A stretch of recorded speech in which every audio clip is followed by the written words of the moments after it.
बिहार के मनिहारी शादी के लिए गए हुए थे, चूँकि नाव के अलावा कोई वैकल्पिक रास्ता नहीं है।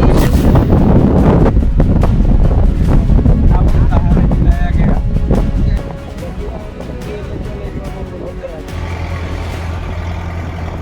जब सपनों की शादी बाढ़ की लहरों से टकरा गई तो दूल्हा भी हालात के साथ बह चला। कार नहीं मिली तो नाव ही सही। बिहार के भागलपुर जिले के पिरपैती प्रखंड स्थित बाकरपुर गांव में दूल्हा देवमुनि कुमार ने अपनी बारात लग्जरी कार की बजाय नाव से निकाली। वजह थी गंगा नदी की बाढ़, जिसने गांव को चारों ओर से घेर लिया था।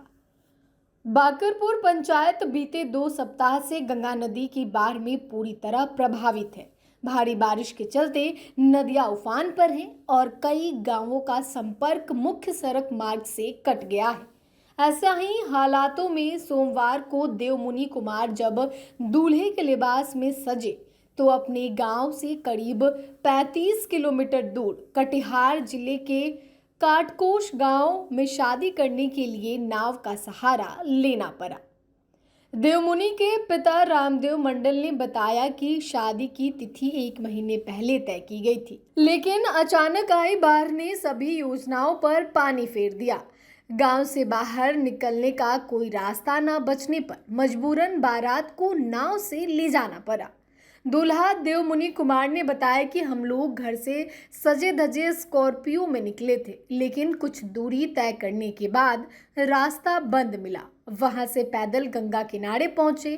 नाव पहले से बुक थी, जिस पर सवार होकर बारात उस पार गंगा नदी के पार पहुंची।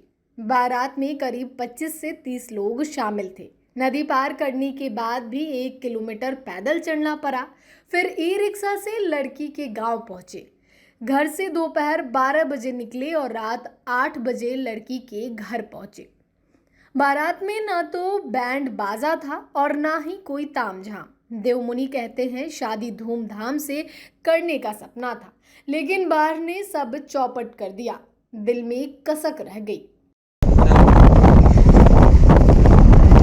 हम लोग कल 28 जुलाई को बाकरपुर से लाल बथानी घाट होकर कटिहार के मनिहारी शादी के लिए गए हुए थे, चूँकि नाव के अलावा कोई वैकल्पिक रास्ता नहीं है कटिहार जाने के लिए। 5 साल से पुल बन रहा है जो वो अभी तक नहीं हो पाया है, तो दूसरा रास्ता ही नहीं था कटिहार के लिए मनिहारी।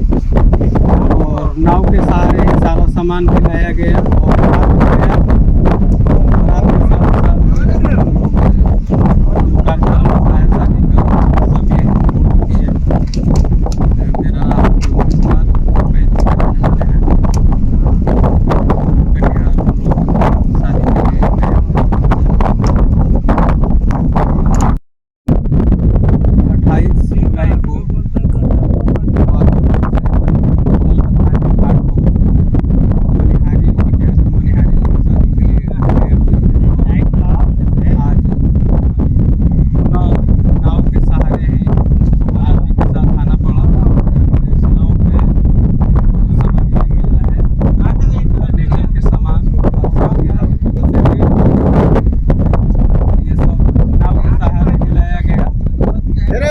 और 5 साल से साहब जो मनिहारी का जो पुल बन रहा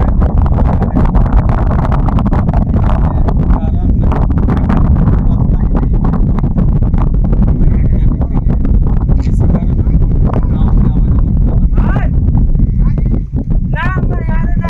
शादी के बाद मंगलवार को दुल्हन के साथ साथ पलंग, गद्दा, तकिया, कुर्सी, टेबल और गोदरेज जैसे दहेज के सामान भी नाव से ही लेकर दूल्हा अपने घर लौटा।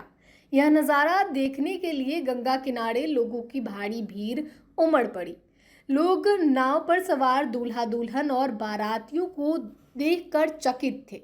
यह घटना न सिर्फ एक अनोखी शादी की कहानी है, बल्कि यह भी दिखाती है कि विपरीत परिस्थितियों में भी भारतीय समाज अपने रीति रिवाजों और रिश्तों को निभाने का रास्ता ढूंढ ही लेता है। देवमुनि और उनकी बारात ने यह साबित कर दिया कि जज्बा हो तो नाव भी शादी के जश्न की गवाह बन सकता है।